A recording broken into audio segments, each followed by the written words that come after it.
दुख दोनों अब समान, ना कोई मान और अपमान, सुख दुख दोनों अब समान, ना कोई मान और अपमान। ज्ञान और प्रेम के पंख लगे हैं, जन्म जन्म के रोग कटे हैं। ज्ञान और प्रेम के पंख लगे हैं, जन्म जन्म के रोग कटे हैं।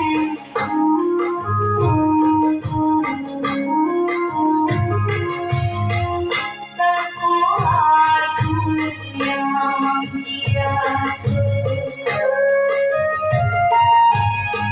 सबको आत्म ज्ञान जिया को, सबको आत्म ज्ञान जिया को।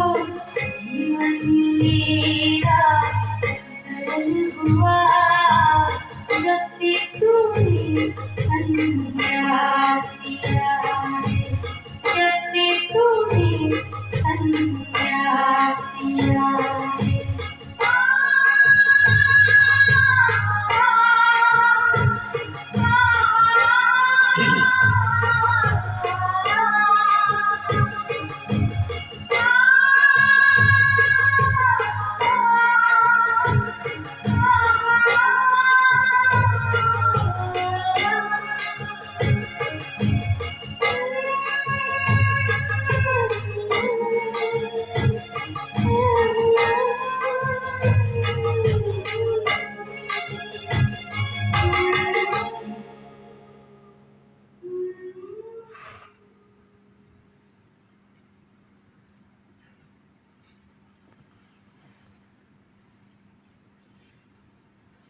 Hello check.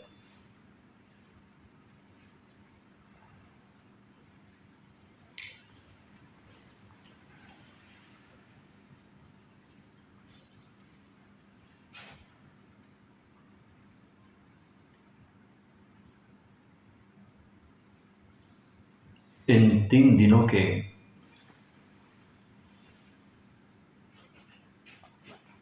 आवासीय ध्यान साधना शिविर में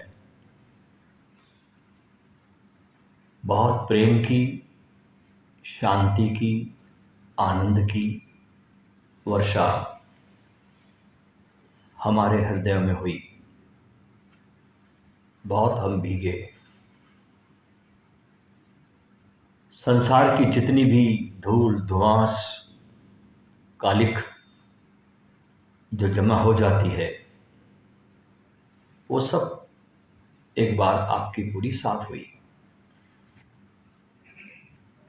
जैसे आप आए थे उस दिन के आपके चेहरे और आज आपके चेहरों में मूलभूत परिवर्तन हुआ है। अभी आपके चेहरे बहुत एक नूर की तरह चमक रहे हैं।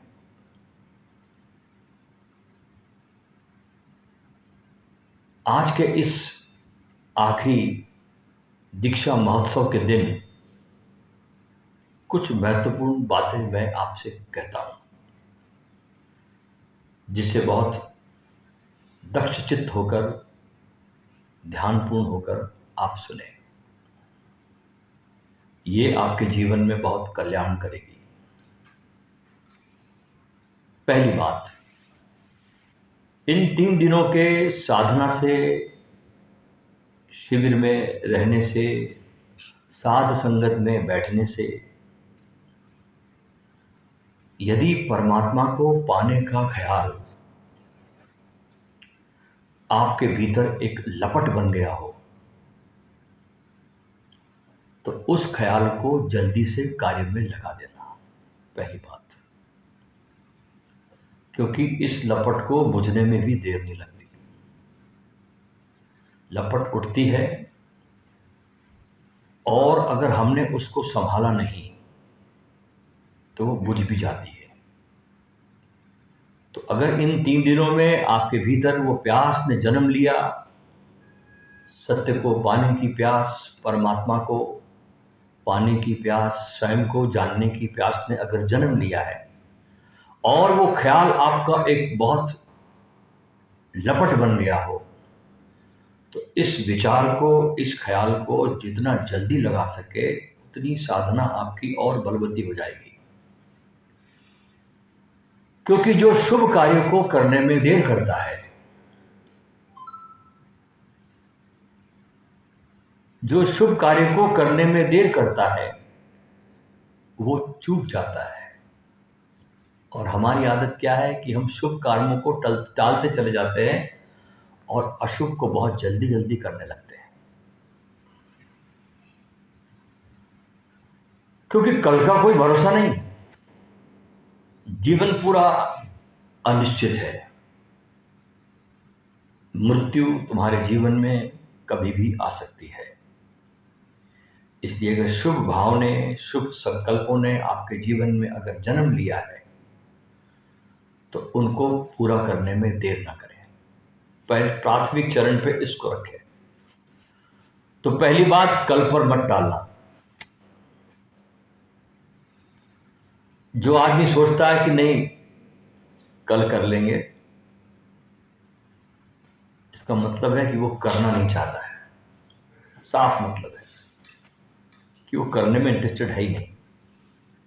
जो भी व्यक्ति टालता है कि मैं कल कर लूंगा, इसका अर्थ हुआ कि वो करना चाहता ही नहीं है। क्योंकि कल करना टालने का एक चालाकी भरा उपाय है।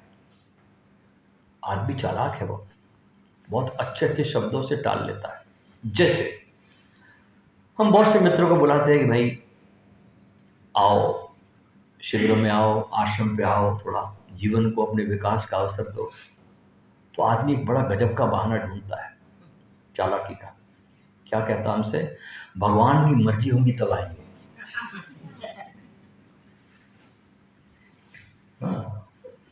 बाकी समय भगवान की मर्जी नहीं बोलता, लेकिन शुभ काम में जाना है तो वहां भगवान की मर्जी को लाता आदमी। तो कल पे टालना मत इसको। एक जन्म तो हमको माँ बाप से मिलता है, वो कोई जन्म नहीं है। प्लीज अपना बंद करें सभी। कोई घंटी बज रही है, कोई नोटिफिकेशन बज रहा है किसी का, बंद करो उसको।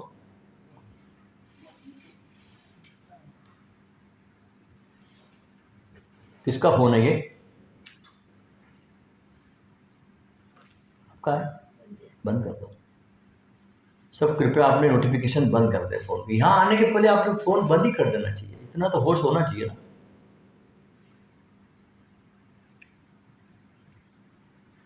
एक जन्म तो हमको माँ बाप से मिलता है, वो कोई जन्म नहीं है। वो तो एक नई मृत्यु का आगमन है।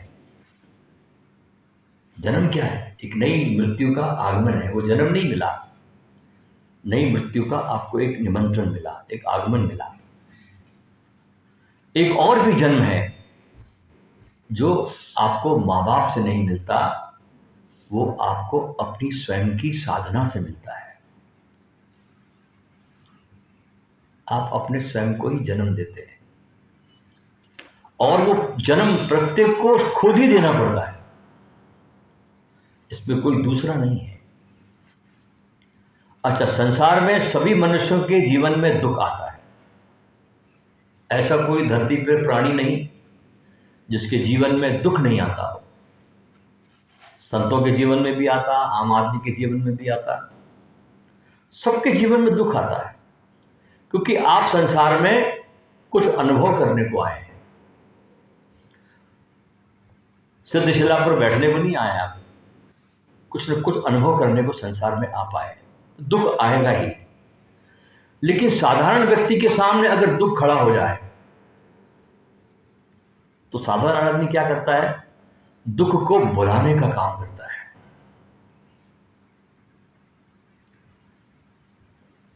अच्छा, दुख को बुलाता कैसे है?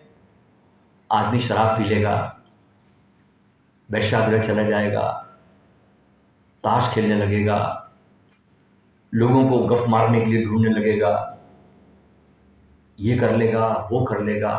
ये सब दुख को भुलाने के उपाय हैं। और साधक के सामने जब दुख खड़ा होता है, जो आदमी साधना कर रहा है उसके सामने जब दुख खड़ा होता है तो वो दुख को मिटाने का उपाय करता है, भुलाने का नहीं। मेरे जीवन में क्यों दुख आया, क्या इसके कारण है, वो स्वयं में खोजता है और उसको मिटाने का उपाय करता है। ये फर्क है आम संसारी में और साधक में, कि आम संसारी दुख को भुलाने का उपाय करता है और साधक दुख को मिटाने का उपाय करता है। इस संबंध में पुरुषों की याददाश्त बहुत कमजोर होती है, क्योंकि सुंदर लड़की को देखकर भूल ही जाते हैं कि वो शादीशुदा है।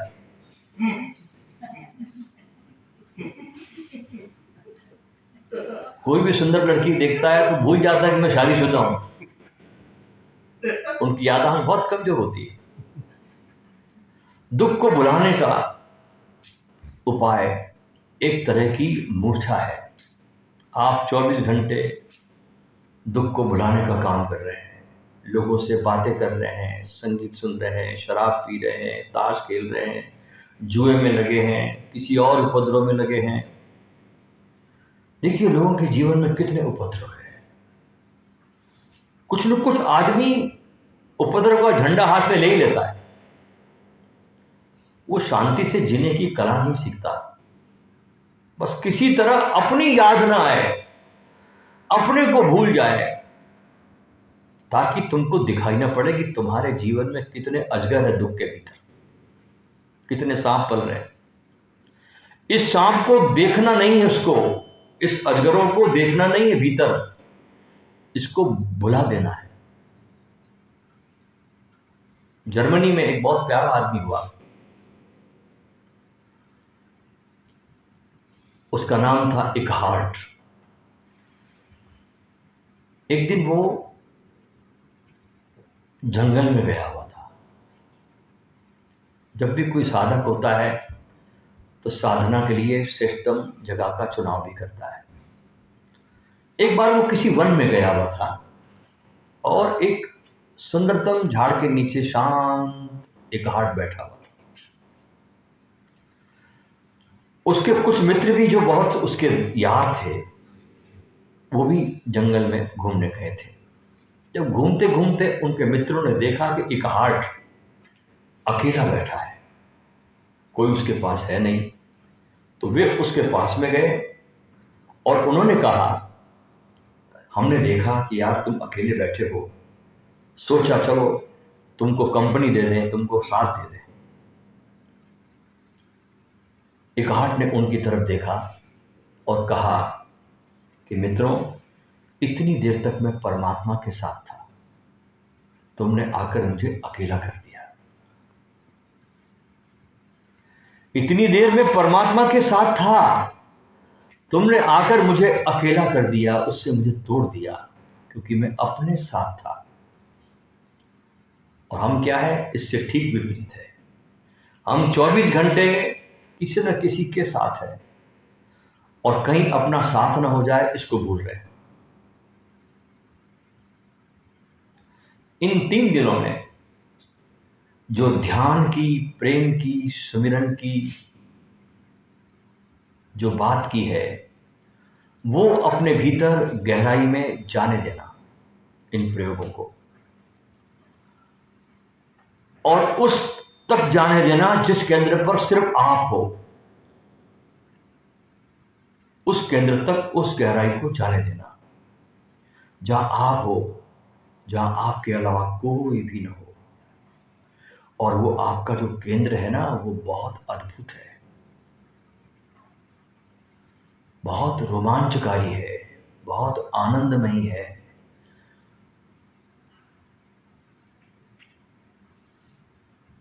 एक बार आप उस केंद्र पर चले गए तो आप बिल्कुल दूसरे व्यक्ति हो जाते हैं। आपका जीवन पूरा आमूल बदल जाता है। उस केंद्र को जो अनुभव कर लेता है एक बार भी व्यक्ति, उन गहराइयों को जो अनुभव कर लेता है तो बहुत रहस्यपूर्ण है। और जितनी ज़्यादा आप भीतर की गहराई में जाते हैं, एक नियम है जीवन का कि जितनी जितनी ज़्यादा आप जीवन की भीतर की गहराइयों में जाएंगे उतनी ही बाहर आपको ऊंचाई उपलब्ध हो जाएगी। ये साइमल्टेनियस है। जैसे जो वृक्ष जितना नीचे गहरे जाएगा, जड़े जाएगी, उतना ऊपर उठेगा। ऐसा ही जब साधक अपने भीतर गहराइयों में जाता है तो बाहरी जीवन भी उतनी ही ऊंचाई को उपलब्ध हो जाएगा आपका। जो अपने भीतर जितना गहरा होगा वो बाहर उतना ही ऊंचा हो जाएगा। और जो व्यक्ति बिल्कुल भी गहरा नहीं होगा वो बाहर भी नीचा हो जाएगा। हम उनको ही महापुरुष कहते हैं इस जगत में जिनसे हम प्रेरणाएं लेते हैं, जिनकी गाथाएं हम सुनते हैं, जो हमें बहुत कुछ सिखाते हैं। महापुरुष जिनके भीतर बहुत गहराई होती है, उथले नहीं होते वे हर चीज को सहन करने की उनमें अपार क्षमता होती है।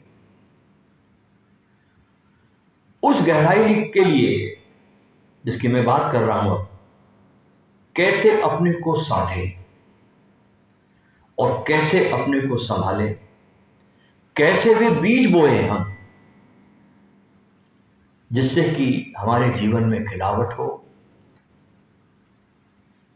उसकी मैंने आपसे इस शिविर में और अभी भी मैं चर्चा कर रहा हूं, जिससे कि आप एक बहुत अच्छे सुंदरतम जीवन का अनुभव अपने जीवन में कर सकें। क्योंकि जिस जीवन को आप अभी जी रहे हैं या जीते रहे हैं उसका कोई भी अर्थ नहीं है। उसमें कुछ नई जगह को दिया। अगर शिविर से जाने के बाद वही आदतें आपकी रही जो आने के पहले थी तो शिविर में आना व्यर्थ हो गया, बेकार हो।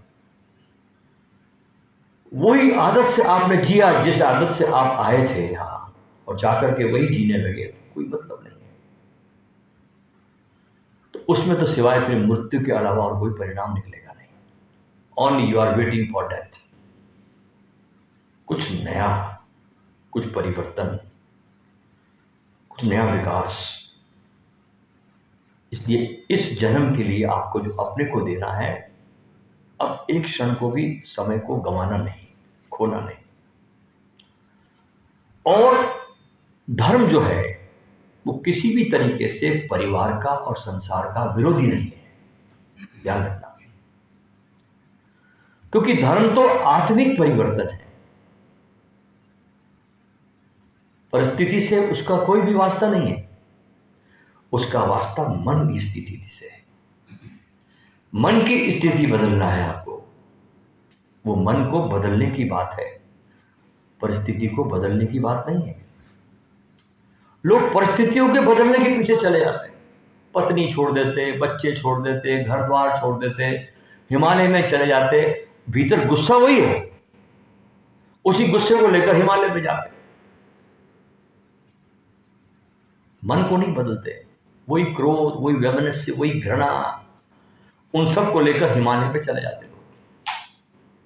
और हिमालय की शांति को समझते कि हमारी अपनी शांति है। और जैसे ही जीवन कोई अवसर लाता उनके सामने, वो सब प्रकट हो जाता। क्योंकि जीवन तो आपको जांचेगा। एक व्यक्ति की कहानी है कि वो अपना सब कुछ छोड़ छाड़ के हिमालय में चला गया। बहुत उसने तपस्या करी, ध्यान किया, फिर उसको अपने गांव की याद आई कि जहां से चला था वो। सोचा कि मैं अपने गांव में जाऊंगा और लोग मुझे देखेंगे तो बड़े खुश होंगे कि मैंने कुछ सिद्धि हासिल की है। उसने अपना नाम रख लिया मुनि शांतिनाथ। अब शांतिनाथ जी अपने गांव पहुंचे, बड़ा आयोजन हो रहा है, वहाँ भंडारा हो रहा है, लोग पूरा गांव इकट्ठा है, गांव का एक नाई जो उस शांतिनाथ को बहुत अच्छे से जानता था बचपन से, उस नाई ने देखा कि शांतिनाथ ने मुझे पहचान तो लिया लेकिन मेरे को इग्नोर कर रहा है यार, क्योंकि मैं इसका बचपन का यार हूं, मुझे कैसे नहीं पहचानता, लेकिन इग्नोर कर रहा है सबके सामने। बड़ा मुनि बन गया। तो नाई था, वो बार बार आता मुनि शांतिनाथ के नाम से, बोले महाराज क्या बात है, आपका नूर, आपकी चमक, क्या बात है, आपका नाम क्या है?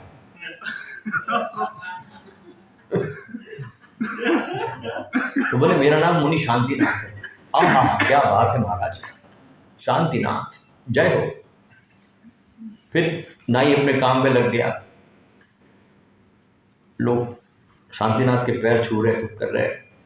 फिर 15 मिनट के बाद नाई फिर आया, महाराज मैं भूल गया आपका नाम। अब के धीरे से उसने गौर से देखा उसको, बोले बताया ना, मुनि शांतिनाथ।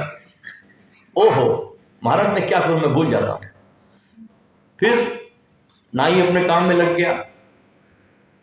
1 घंटे बाद फिर आया, महाराज फिर नाम भूल गया। इतने में चिमटा उठाया उसने शांतिनाथ ने, और नाई आगे आगे भाग रहा है, शांतिनाथ पीछे पीछे भाग रहे हैं। तो कितना भी हिमालय में रह जाए, अंदर से तो सब कुछ वही लेके गए आप। इसलिए बाहर की दुनिया को जब छोड़कर भागता है वो नहीं बदलता। भागना नहीं है, अपने को बदलना है, बहुत होश रखना है, जीवन में बहुत होश रखना है। क्योंकि ध्यान रखना कि आपने नंबर चाहे किसी का भी नाम से मोबाइल में सेव करके रखा हो, आपने नंबर चाहे किसी का भी मोबाइल में किसी भी नाम से मोबाइल में सेव करके रखा हो, आपके चेहरे का एक्सप्रेशन आपकी पत्नी पकड़ ही लेती है कि फोन बुलबुल का आया है कि बाबूलाल का।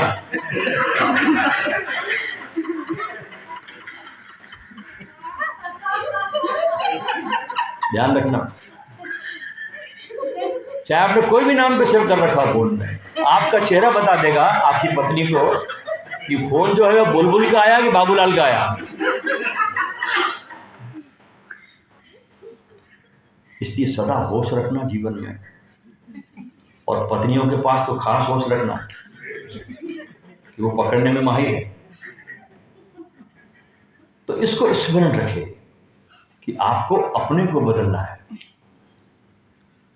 और जीवन को एक परीक्षा समझना है कि आप एग्जाम दे रहे हैं, जीवन में परीक्षा हो रही है आपकी। और ये भी ध्यान रखना कि आपके जीवन में आपके आसपास जो भी लोग हैं वे सब आपके सहयोगी, वे सब आपको बुद्धत्व की तरफ ढकेल रहे हैं। आपकी बुराई करने वाला भी आपको बुद्धत्व की तरफ ले जा रहा है, आपका सहयोगी भी आपको बुद्धत्व की तरफ ले जा रहा है। सबके प्रति धन्यवाद से भरे। अगर सीखने की समझ है हमारे भीतर, लगन है, तो पत्थर को भी सीढ़ी बना सकते हैं। और सीखने की समझ नहीं तो सीढ़ी भी हमारे लिए पत्थर से कम नहीं है। तो अपने जीवन को, अपने चित्त को बहुत ठीक से समझना, अपने आसपास की परिस्थितियों का पूरा उपयोग करना, अपने जीवन के साधनों का पूरा उपयोग करना। हम क्या करते हैं कि अपनी परिस्थितियों का उपयोग नहीं करते, परिस्थितियां हमारा उपयोग कर लेती हैं। हम उसका उपयोग करना नहीं जानते, परिस्थितियां हमारा उपयोग कर लेती हैं। और हम क्या करते हैं जीवन में, आदमी एक ही काम करता है, वो करता है रिएक्शन। हम कोई कर्म नहीं करते। ध्यान रखना, अगर आपने कभी जीवन में देखा आपने कोई कर्म किया ही नहीं सिवाय रिएक्शन के, आप सिर्फ रिएक्शन करते हैं। आपको किसी ने गाली दी एक, आपने उसको 4 गाली दे दी, आपने रिएक्शन किया। आप पर किसी ने क्रोध किया, आपने उससे दुगना क्रोध उस पर किया। यानी आप सिर्फ रिएक्शन ही करते हैं पूरे जीवन में। अगर आप 24 घंटे अपने जीवन को देखेंगे बहुत ध्यान से, तो आप देखोगे यार कि मेरे जीवन में सिर्फ प्रतिकर्म ही हो रहे हैं, रिएक्शन ही हो रहे हैं और कुछ हो ही नहीं रहा। अगर इसको आपने साध लिया, ध्यान रखना, तो आपके जीवन में संन्यास फलित होगा। यह है संन्यास की परिभाषा। तो संसार के बीच रहते हुए भी आपके जीवन में संन्यास फलित हो जाएगा, क्योंकि संसार का विरोध नहीं है संन्यास, संसार की शुद्धि संन्यास है आपके। अभी जो आपका संसार अशुद्ध है, इसको शुद्ध करना है, तो संन्यास आपके पूरे अंतस का परिवर्तन है, एक विकास है आपका। और एक बार शुरू हो जाए ये संन्यास की यात्रा विकसित होने की, तो सतत जैसे गंगा बहती है, सतत रुकती कहीं नहीं, आपका विकास भी होता चला जाता है। अगर एक आदमी अपनी परिस्थितियों का ठीक ठीक उपयोग करे, अपने जीवन को ठीक से जिए, कैसी भी परिस्थिति हो अपनी मन स्थिति में कायम रखे, तो क्रमिक रूप से धीरे धीरे पाएगा कि उसके भीतर एक बहुत अच्छे संन्यास का फूल खिल रहा है। तो अपने भीतर की वृत्तियों को शुद्ध करने की बात है। और देखें, क्योंकि आपको ही निरीक्षण करना है अपना, कोई दूसरा नहीं कर सकता। देखें कि मेरे भीतर कौन कौन सी वृत्तियां हैं, वो कौन सी वृत्तियां हैं मेरे भीतर जो मुझे संसारी बनाए हुए हैं, जो मुझे संसार में रोक रही है, जो संसार में मुझे मोहित कर रही है, जो संसार में मुझे बांध रही है। वो कौन सी वृत्तियां मेरे भीतर है जिसके कारण मैं बंधन में पड़ा हूं, आपको ही देखना पड़ेगा। तो जब आपको देखेंगे इसको, तो सजग होकर इसको बदलने की स्थिति में आप आ जाए, क्योंकि देखना और बदलना आपको ही है। और पहुंचने के लिए 10 कदम उठाने की जरूरत नहीं है, एक कदम उठाना आपका काफी है। एक एक कदम चले, कोई कितना ही कमजोर हो, कम से कम एक कदम चलने की तो सामर्थ्य सभी की है। एक कदम चल सकता है आदमी, तो एक कदम आप चले, इसका मैं आपसे आग्रह करता हूं, निवेदन करता हूं। और आप मेरे इस करुणा प्रेम भरे आग्रह को स्वीकार करेंगे, इसकी मैं उम्मीद करता हूं, आमंत्रण देता हूं। आज हम दीक्षा के बाद इस साधना शिविर से विदा होंगे। मैं इस आशा से आपको विदा करता हूं कि जब हम कभी दोबारा मिलेंगे और मिलते रहेंगे, तो मैं पाऊंगा कि आपके जीवन में शांति बढ़ी है, आपका आनंद बढ़ा है। और जिस कदम को बढ़ाने के लिए, उठाने के लिए मैंने आपको कहा था, मैं आपको देखूंगा तो पाऊंगा कि आपने वो कदम उठाया है। और मुझे बहुत खुशी होगी दोस्तों, जब मैं आपको दोबारा कहीं देखूं,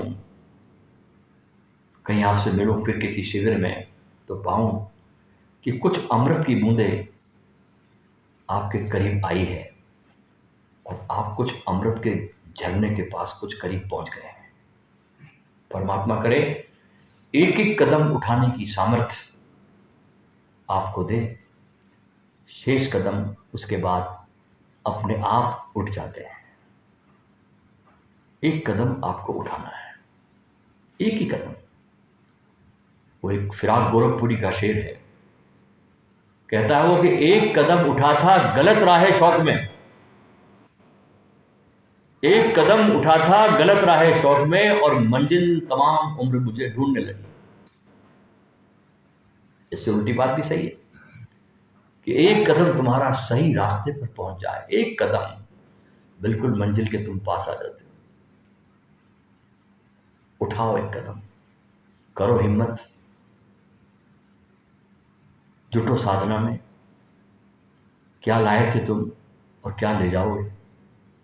सब माल खजाना यही रह जाएगा। सब जो तुम कमाओगे ना, वो तुम्हारे साथ जाएगा, वो तुम्हारी साधना तुम्हारे साथ जाती है, वो तुम्हारी असली संपत्ति है।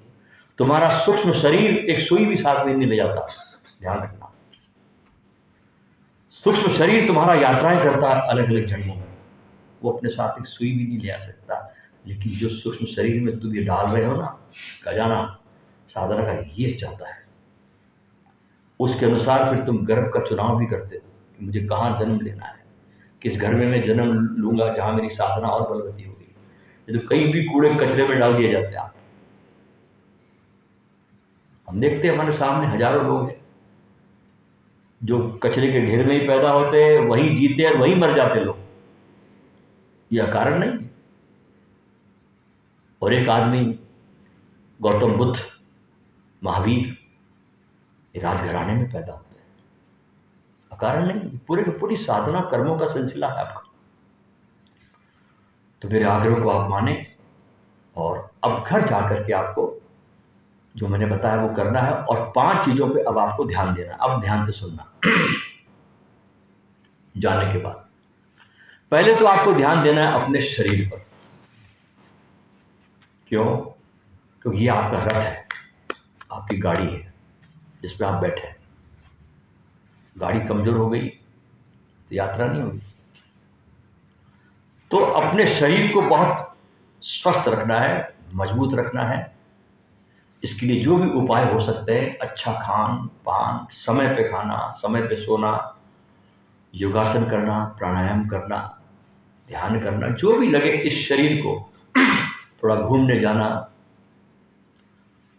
शरीर का ध्यान दें, इस पर ध्यान जरूर रखें।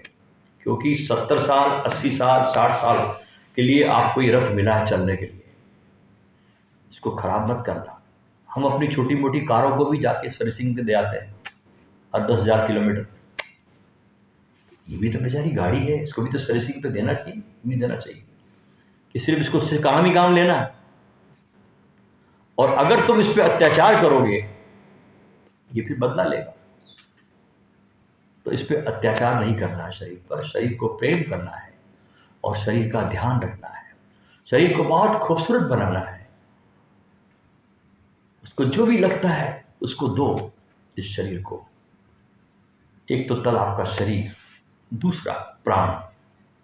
ये बहुत महत्वपूर्ण तत्व है आपके भीतर। प्राण, प्राण गए सब गया।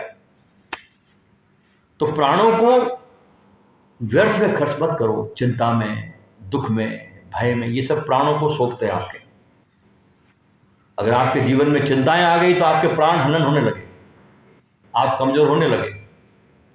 तो प्राणों को बचाना है आपको, प्राणवान बनना है आपको, प्राणहीन नहीं।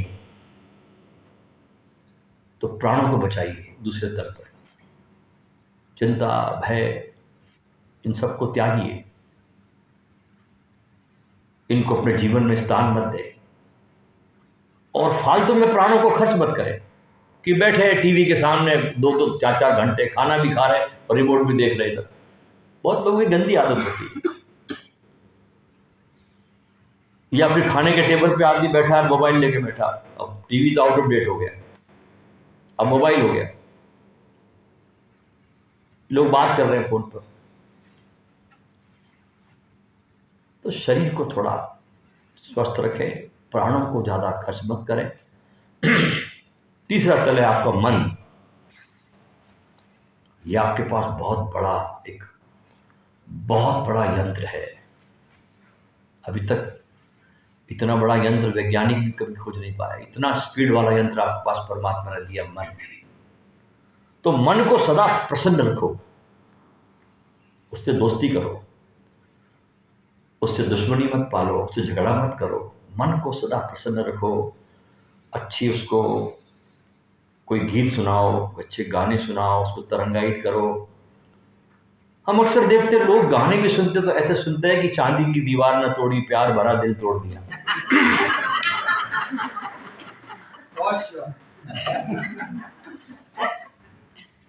दोस्त दोस्त ना रहा, प्यार प्यार ना रहा, जिंदगी अब हमें तेरा एतबार ना रहा। ऐसे गीत सुनाकर के मन को बुझाना नहीं। इससे मन बुझता है, मन मरता है इससे। तो मन को सदा अच्छे गीत सुना, उमंग वाले, ताकि आपको किसी से प्यार भी हो सके। क्योंकि प्यार करने की कोई उम्र नहीं होती, प्यार कभी भी किया जा सकता है। तो मन को अच्छे गीत सुनाइए, आप अच्छे तरंगायित करिए मन को, उमंगों से भरिए मन को। मन बहुत बड़ा शक्तिशाली औजार है आपके पास में। चौथा तल है आपकी बुद्धि, जो परमात्मा ने आपको दी है। किसी भी पशु में, पक्षी में ये बुद्धि नहीं जो आपके पास है। विशाल भंडार दिया आपको, जितना बचा था, जितना जानवरों को देना था उसने दे दिया परमात्मा ने, और सारा भंडार मनुष्य के खोपड़ी में डाल दिया बुद्धि का। इतनी बुद्धि दिया, किसी जानवर में बुद्धि नहीं है जो आपके पास है। जानवर में बहुत सीमित मात्रा में बुद्धि भगवान ने दी है, बहुत सीमित। जैसे एक भालू को हम पकड़ लेते हैं, सर्कस वाला लाता है, ट्रेनिंग देता है, उसके पैर बांध देता है साइकिल पर, और वो जिंदगी भर साइकिल चलाएगा भालू, उससे आगे बढ़ता नहीं। और अगर मान लो खुदा ना खास्ता कभी भालू सर्कस के सारे बंधन तोड़ के जंगल में चला भी गया, तो वहां जाकर अपने बिरादरी को ढूंढी पिट कर नहीं बोल सकता कि आओ मैं तुमको साइकिल चलाना सिखाता हूं। ये गुण उसमें नहीं है जो आदमी में है। आदमी जो सीख लेता है वो दूसरों को भी सिखाता है। इसलिए बुद्धि का अनुपम भंडार परमात्मा ने आपको दिया है।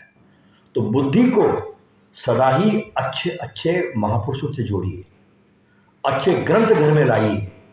कोई ना कोई आपका एक ग्रंथ होना चाहिए बहुत फेवरेट आपके घर में, जिस ग्रंथ को आप प्यार करते हो उसको पढ़िए, ग्रंथों से दोस्ती रखिए, छोड़िए मोबाइल को, टेलीविज़न की दुनिया को, त्याग दें इसको, बहुत सीमित मात्रा में इसे देखें। यह आपकी ऊर्जा को पूरा खत्म करता है, रात और दिन आप बिल्कुल खाली हो जाते हैं। तो अपने को लुटाना नहीं है, अच्छी किताबों को पढ़िए, अच्छा साहित्य आपके घर में हो। और मैं तो कहता हूं कि अगर मान लो, देखो घर में कैसा होना चाहिए माहौल। अब आपकी पत्नी है, आपको बहुत प्यार करती है, आपके लिए बहुत अच्छा खाना उसने बनाया है, बड़े प्यार, सवेरे से उठी बेचारी, देर से खाना बना रही है, अच्छे से जितना बन सकता है उससे खाना बना रही है। आप बाहर काम से आए और खाना लगने में थोड़ा पत्नी के पास से थोड़ा लेट हो गया, कुछ अच्छी डिश बनाई है उसने, लेट हो गया, तो आप एकदम क्रोधित होते हैं उस पर, ये कोई टाइम है, ये वो नहीं। उसमें डाइनिंग स्पेस के पास, आपकी कुर्सी के पास में कोई ना कोई एक किताब रख लीजिए। आपको परमात्मा ने टाइम दिया पढ़ने का। पत्नी पे क्रोध करने के बजाय आप किताब खोलिए, किताब में मन लगा लीजिए, आपको ज्ञान मिलेगा। झगड़े से बचोगे आप, क्रोध से बचोगे आप। क्रोध में आपकी ऊर्जा जल के राख हो जाएगी, उसके बाद भोजन भी करोगे तो कोई काम का नहीं। तो सिर्फ कोई किताब पढ़ लीजिए आप, और पत्नी प्यार से फिर आपके लिए बना के ले आएगी खाना। तो जीवन में थोड़ा एडजस्टमेंट करना भी आप सीखें। परिवार में अगर आप रहते हैं तो परिवार का मतलब क्या है? परिवार का मतलब ही है एडजस्टमेंट। अगर आप परिवार में एडजस्टमेंट नहीं करेंगे तो परिवार चलते नहीं। तो समय का सदुपयोग करें आप, दुरुपयोग ना करें। और पांचवा जो तल है वो है आत्मा का तल, जो आपका स्वरूप है और इसका एक स्वभाव है। इसके स्वभाव को समझना, ये बाहर की किसी भी वस्तु से तृप्त नहीं होती, जिसका नेचर है। क्योंकि जिससे ये बिछड़ी है उसको वो चाहिए, उसको संसार की कोई भी वस्तु से आप शांत नहीं कर सकते। पूरे संसार की दौलत भी दे दोगे आप इसको, वो अस्वीकार करती है आपके भीतर का तत्व जो है आत्मा का। इसको परमात्मा की भक्ति से जोड़िए। आत्मा को कमजोर मत बनने देना, उसको बहुत खुराक देना भगवान की, उसको परमात्मा से जोड़ना उस आत्मा को। तो जब आप भगवान से अपनी आत्मा का नाता जोड़ते हैं ना, तो आपकी आत्मा बहुत बहुत बहुत बलवती होने लगती है। तो ये 5 तत्व मैंने बताया आपको, इस 5 तत्व पे आपको ध्यान देना है। और घर जाने के बाद आपको 5 तत्व पे आपको साधना करनी है। शरीर, प्राण, मन, बुद्धि और आत्मा, 5 तत्व ख्याल रखना मेरे आप। अब हम दीक्षा में प्रवेश करते हैं। विधि बहुत सरल है। अभी नाम पुकारेंगे आपके